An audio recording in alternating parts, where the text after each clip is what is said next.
What's going on, awesome people? Welcome to another episode of Awesome People Instagram Live. Um, First of all, it's 1111111. That's January 11th, 1111. If you're into numbers, if you're into numerology, I hope that there's a positive energy that's flowing inside of you and that you take this as a great moment, a moment of hope, a moment of faith, a moment of positivity. And God knows that Iranians, especially around the world, they need this. So let's celebrate January 11th, 1111, 111, 1111. Hell yeah, Uniters, where you at today? Drop in 1111 if you're a believer of numbers and if you're embracing this positive numerology. I'm making that part up, but you feel me. The Uniters, they know about the significance and importance of 1111 for me, and we always share it in our chat. So it's good stuff for us, and we hope that it's good for you as well. In case you're not familiar with this Awesome People Instagram Live series that I've started doing, I've actually been doing a long time ago, but on January 18th, we're launching a new series at Unite and Conquer called Countdown to Freedom in Iran.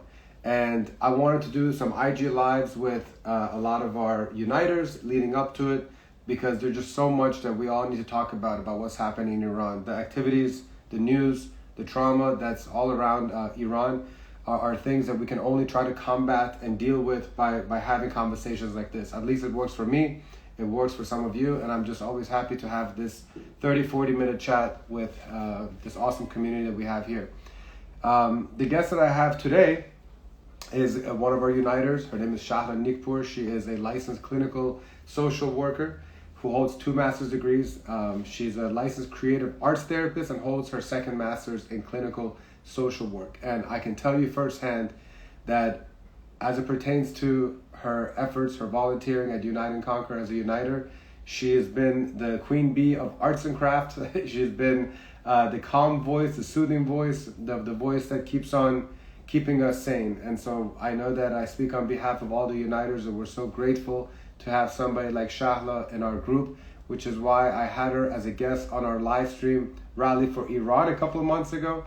And now we have her here as well because she wanted to talk about the traumatic response that all of us are experiencing as a result of all these news of executions that are happening to our people inside of Iran. So it's another tough conversation, ladies and gentlemen, but these conversations are really needed, and I hope that they are of value to you.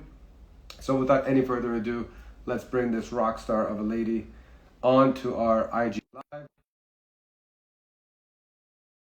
to bring some calmness and some hope into all of us. So in 3, 2, 1, help me welcome Shahla June. Hi. Hi, Shahla June. How Oh, are you? I thought you were in the dark for a second. I was like, turn on the lights, please. I'm doing okay. I'm Hi, doing how are okay. You have a you? beautiful backdrop of nice flowers and plants. It's already very welcoming to see you here on IG Live. So, Thank you for Shahla, having me. unfortunately, whenever we're having these conversations, it's been under these like really unfortunate circumstances. So, let's kind of dive right into it. Before we get into the professional stuff, can you give a little background about yourself for those who are not familiar with you, both a little personal and also professional? Sure. So I was born here in the United States. My father is from Iran. He came here in 1969 to pursue his medical residency. And I was born in Kentucky. I was the firstborn, and my mom's American, but I think just growing up with my father being Iranian, there was a lot of confusion about who I was and, where I came from. And then I think for me, just really tapping into how this regime has destroyed families is, my father came over in 1969. He was the oldest son. My grandparents were still living in Iran. And, in the 90s, my grandmother was in a horrible car accident in Tehran. And my dad was a physician, and, he was being asked by his family to go back to Iran because she was sick, to try to oversee her care. And unfortunately, because of, the revolution and everything that happened, my father could not go back to Iran. And so my grandmother passed away, and my dad couldn't go back and bury her and be with her. And I just remember being in high school and, in the middle of the night, hearing my dad just wail and not being able to do that. And it was really hard, because when he went to the Algerian embassy, they said, if you go back to Iran, they're going to keep you there, because you're a doctor and, you've given up your Iranian citizenship. And so there was a lot of turmoil in my family because of that. My dad's siblings pretty much stopped talking to him because he couldn't go back. And I guess I just want to share that story because people ask, why are, people so, passionate about what's happening in Iran? And I think it's important to talk about these generational traumas and not being able to go back and bury your mom. I mean, that's really difficult, and it's just really heartbreaking. And it's just, nobody should go through that. And watching my dad have to go through that, it's just still really hard to talk about because this regime has done that. They have just broken up families. And when someone dies, you want to be able to, grief is like the last act of love, right? It's the last act of love to just say goodbye to somebody. And so, sorry. It's okay, Chandra. It's a heartbreaking story. It's just really hard right now just because there's so many deaths. And it's just heartbreaking not to be able to say goodbye to people in that way. I just share that story because, my dad has always just been very stoic, and I know it broke his heart. And not to be able to go back and say goodbye to your mom is just really painful. And I think this, the things that have been happening with the execution too have been really painful, because the idea of these young men being executed and not really getting a chance to spend time with their family and say goodbyes or have some type of ritual that I guess in some ways is trying to find some peaceful closure in this sick, chaotic world that the regime has made. It's just a lot. So going from this tragic, traumatic experience that your father experienced back then, and now how we're seeing all these executions happening right now, and a lot of family members are not even able to say their goodbyes and stuff, and just how we as a community are just dealing with these daily announcements of potential executions and also the actual executions. Like, how do we handle this kind of stuff? And like, how do you as a clinical, social worker and therapist, like, where's the manual for being able to give us some guidance? I mean, like, I don't think, are you trained for this type of stuff where you have an entire global community that's mourning and dealing with this trauma? I mean, I'm not trained in how to handle trauma of watching people being executed. I'm being transparent, but I have studied a lot about trauma, and there's been so much research on trauma in the past 20 years that's really changed.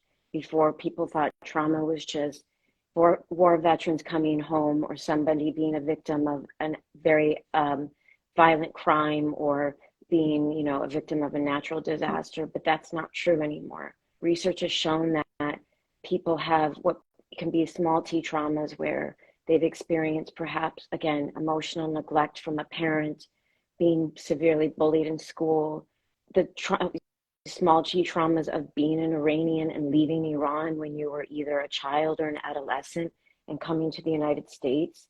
There was one woman that I saw on social media who talked about their family fled the regime, and when she came to the United States, she had to start right away in an American school, and like kids making fun of her and calling her a terrorist. So like those are small t traumas too. So we know that like when someone has more small t traumas where they're being more consistently exposed to things on a daily, weekly, monthly, or yearly basis, that affects the brain. And these executions, it's like a freaking roller coaster where we're in this heightened state of, okay, they took them to solitary confinement.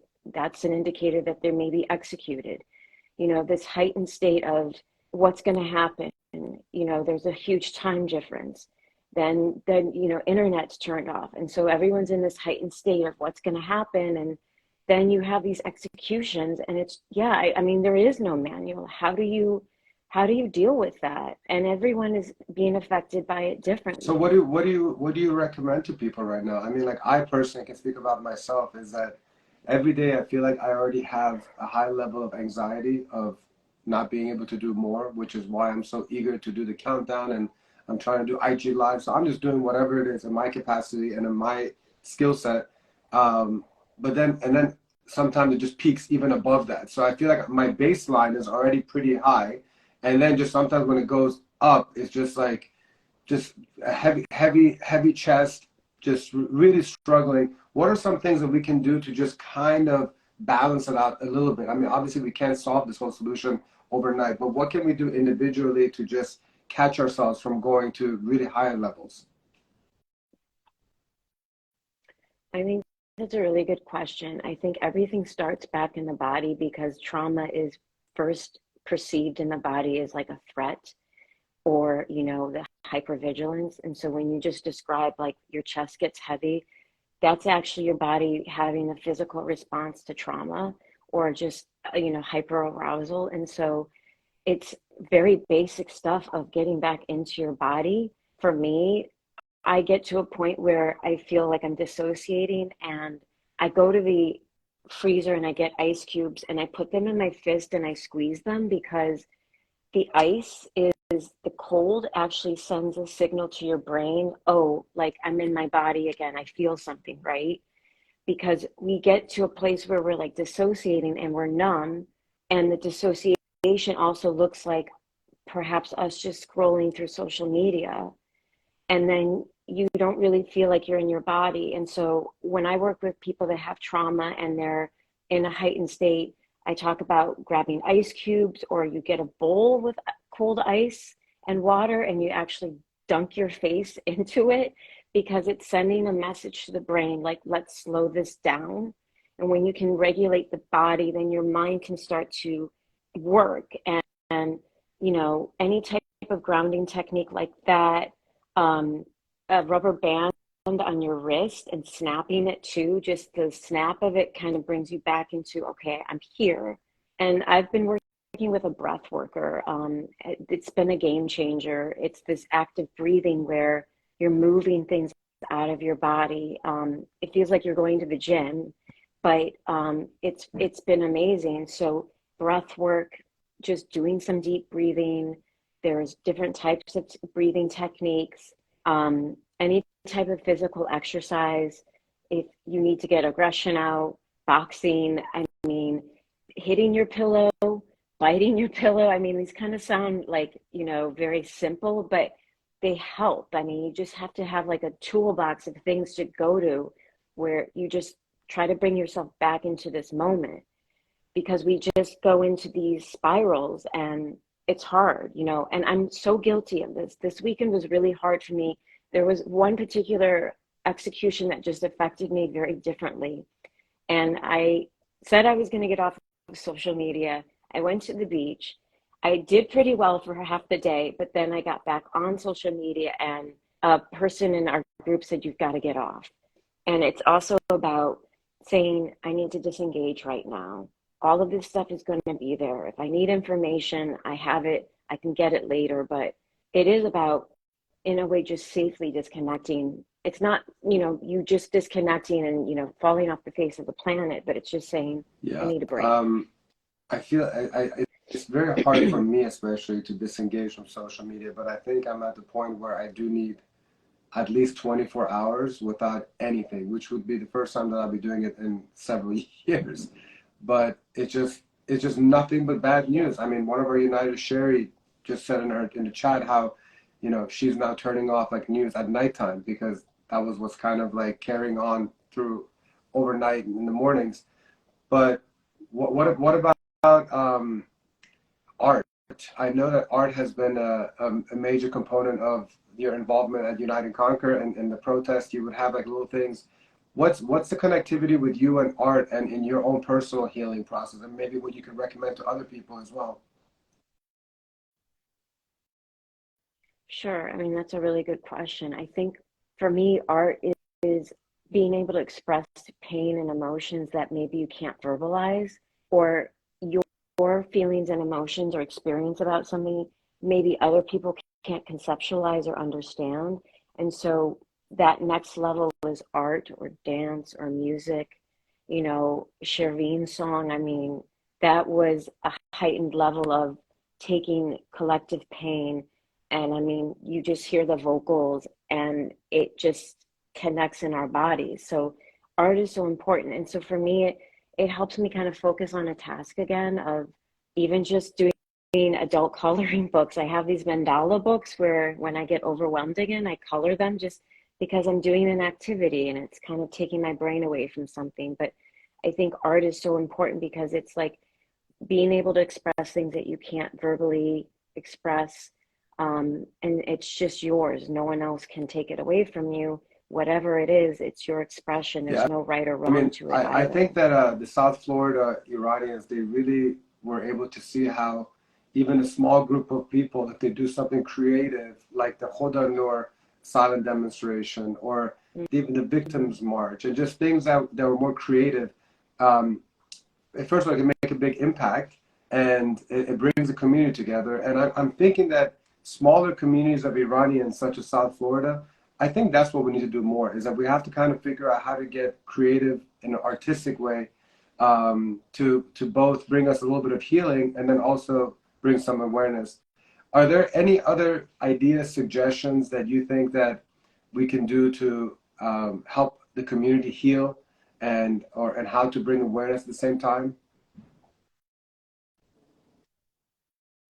I think it's just, again, I mean, checking in with people, giving people space too. I think sometimes there's confusion when people pull away.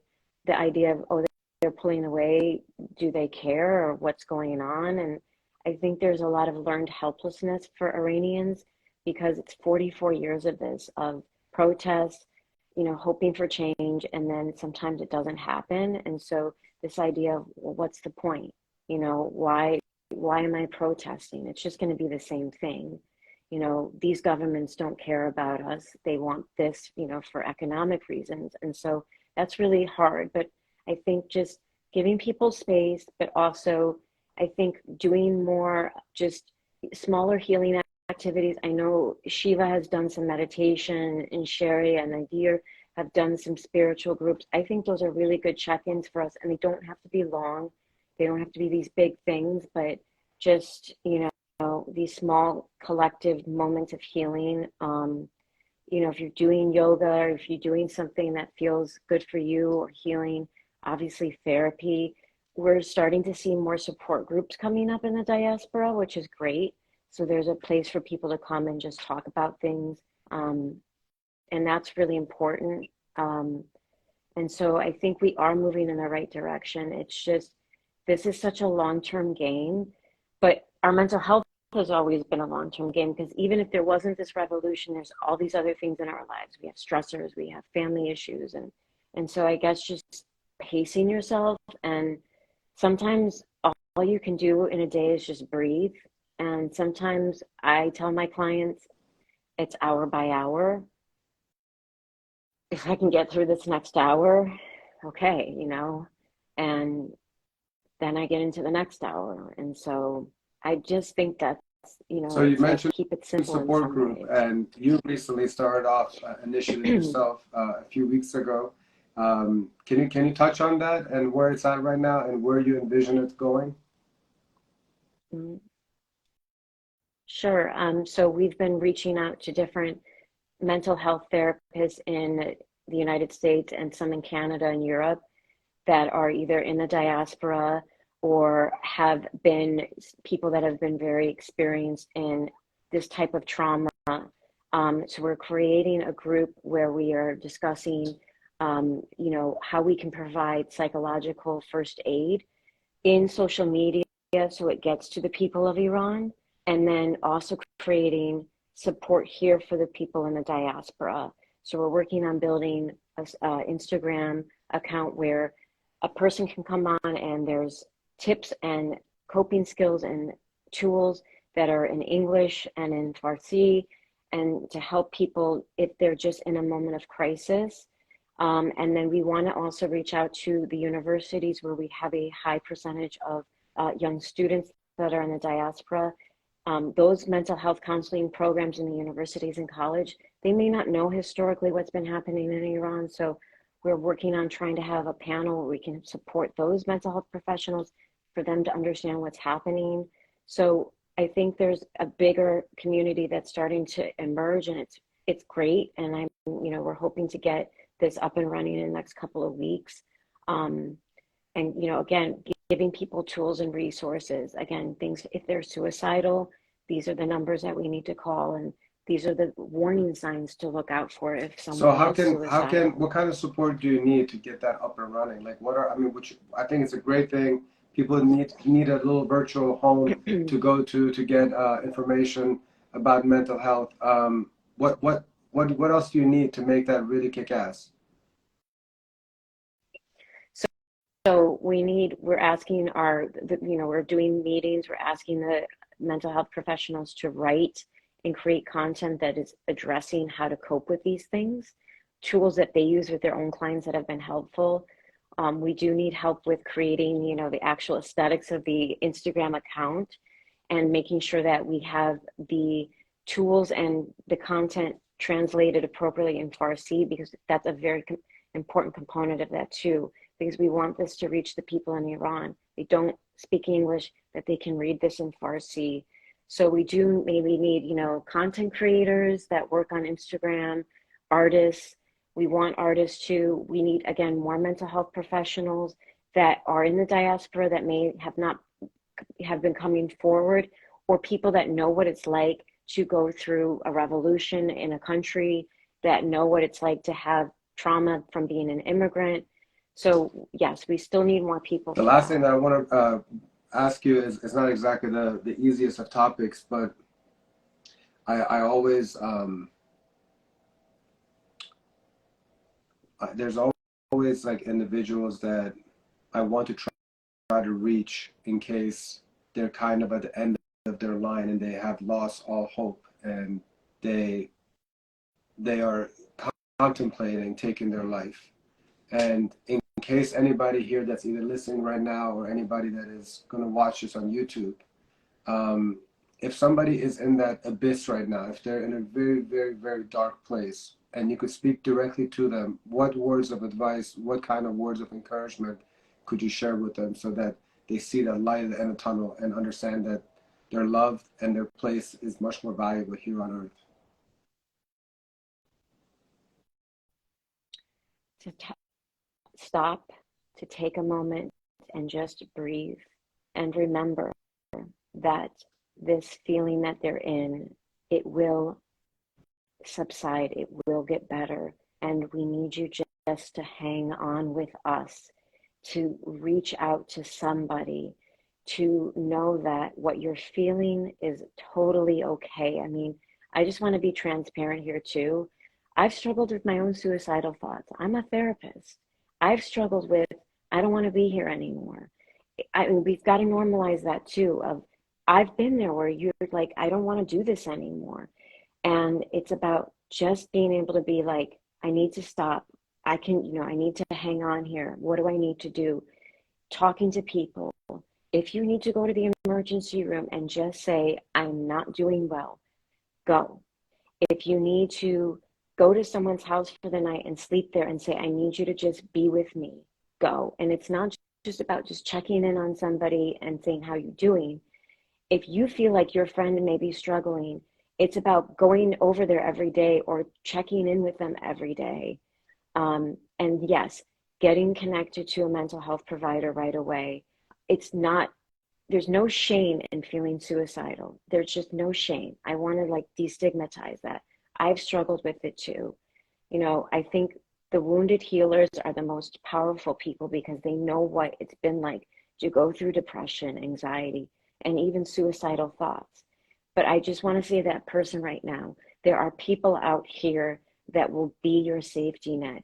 If you need to fall into our arms, we will be here to catch you.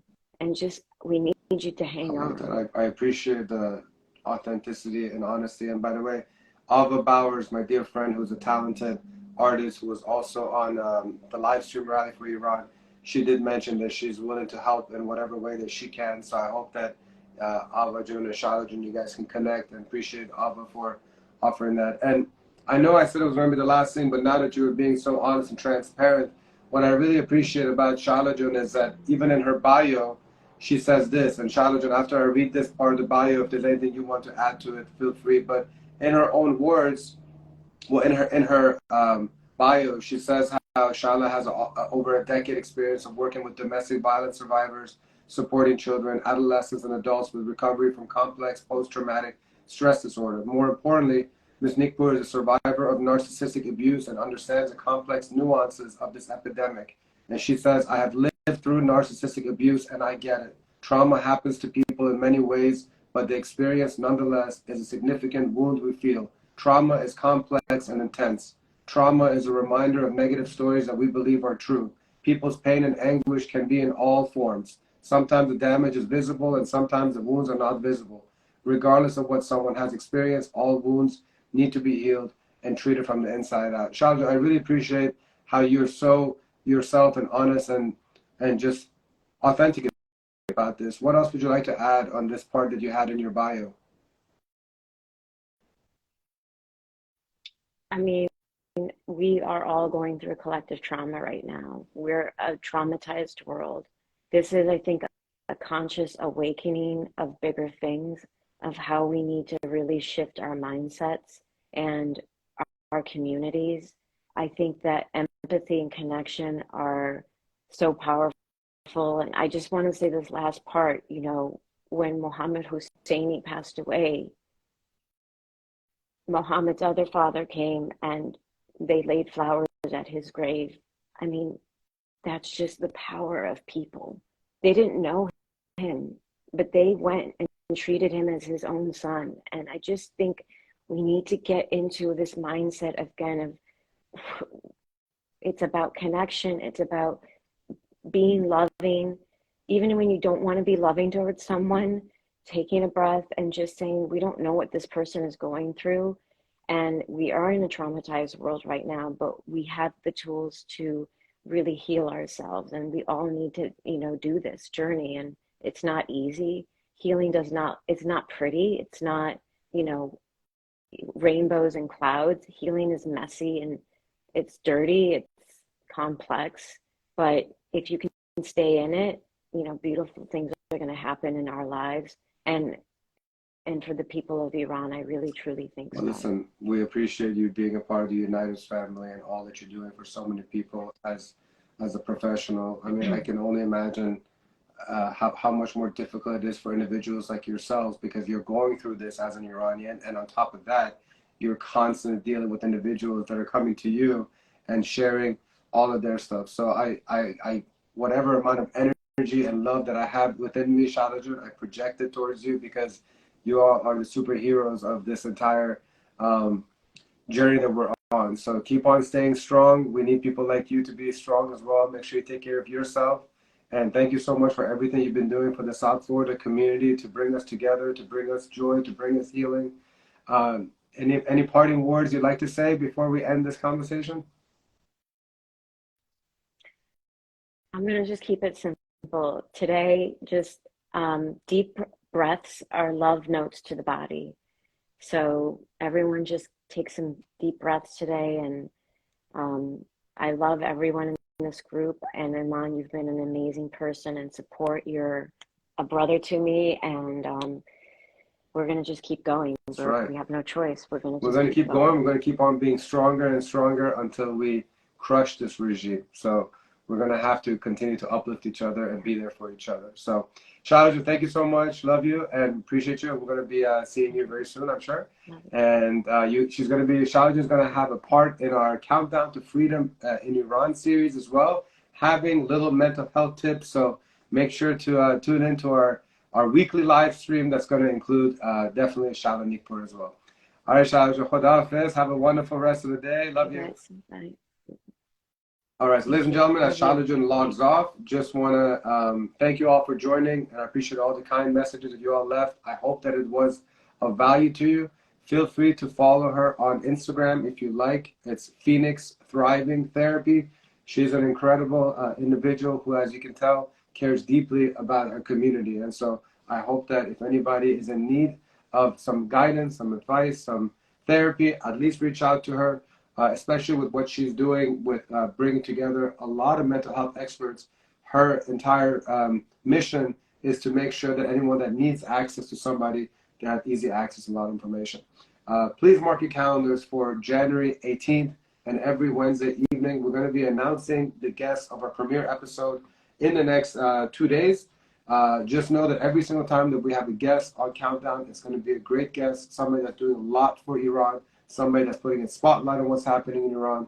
And if you have any recommendations on who you would like to have on a long form interview, either as an IG Live or on the Countdown, feel free to message me, follow at Let's Unite and Conquer, subscribe to the Unite and Conquer YouTube channel. This live is going to be uploaded to the YouTube channel in just a couple of hours. Thank you so much for joining. And tomorrow at 11 a.m., we're going to have another one of our uniters. It's going to be Elham Lakchi. Join us for that live as well, where we're going to talk about a lot of different things. She's originally Kurdish, so we're going to talk about Kurdistan a little bit too. All right, ladies and gentlemen, much love. Be well. Take care. And don't forget, it's January 11th, and so it's going to be a good day. 111. Let's go. Khuda Hafiz. Ba umid azadi.